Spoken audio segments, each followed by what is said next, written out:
Gaslighting is another one. I remember one patient where they convinced him that he had murdered somebody, and he didn't know whether he had or not. He wasn't sure, and he was kind of thinking, well, maybe I should go to the police department and tell them I murdered somebody.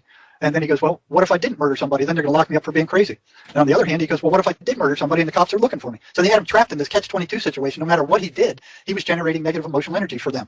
That's what they're after. They could care less for us. They hate us as humans. What they want is just that negative emotional energy, and they have to turn it negative before they can take it. So they're constantly after more and more control. They also manipulate perception. They will get the victim to interpret any neutral statement as negative. And can they induce visual hallucinations? Yeah, they can. Yeah, they can. The other thing, they have complete access to the schizophrenic's memory, which I talked to before. So I remember a couple of incidents. This came up twice, and one of the most devastating things I've ever seen was that two cases where this came up, where an abused woman, badly abused by either a boyfriend or an uncle or somebody like that, had died, and they were at the funeral, and they were glad that this guy finally died. So the abuse is over, and all of a sudden, here's this voice comes into their head, going, "Oh no, I'm not dead.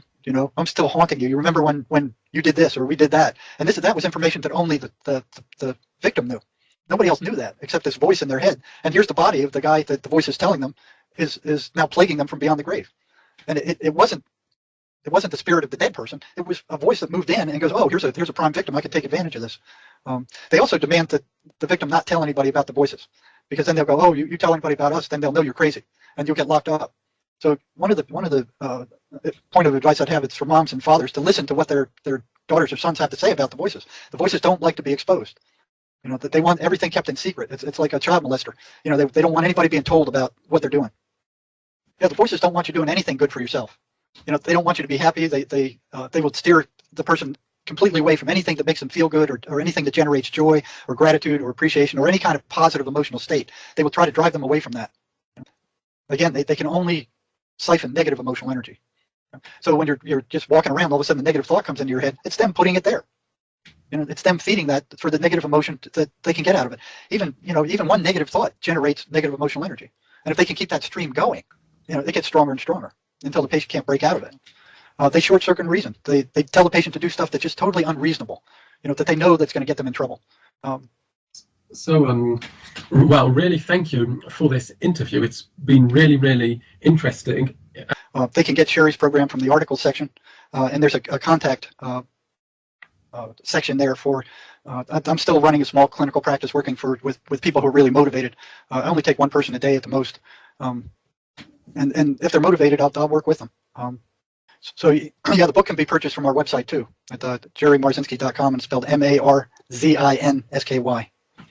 And the world situation. Well, that's exactly what's going on right now. These governments are full of these demons, and you can see what they're doing. If you look down all of these patterns, you'll see that the government is doing the same thing to us that the voices do to schizophrenics. It's the same pattern. Isolate, negative thoughts, spreading fear, spreading condemnation, breaking people up, making them miserable. I mean, every single one of these patterns that affect schizophrenics also apply to world governments at the present time.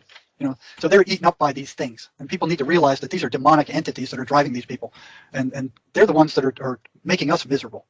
But I can do you one better. I know a couple of schizophrenics that I've worked with that would be willing to come on and talk to you about what it's like and what the voices are like and what they experienced. Well, that would be really interesting. Well, we can arrange that down the road. That would really be a pleasure. So thank you very much, Jerry, and looking forward to speaking to you again. Okay, well, thanks for having me on. Goodbye then, and speak to you soon. Okay. Thank you very much.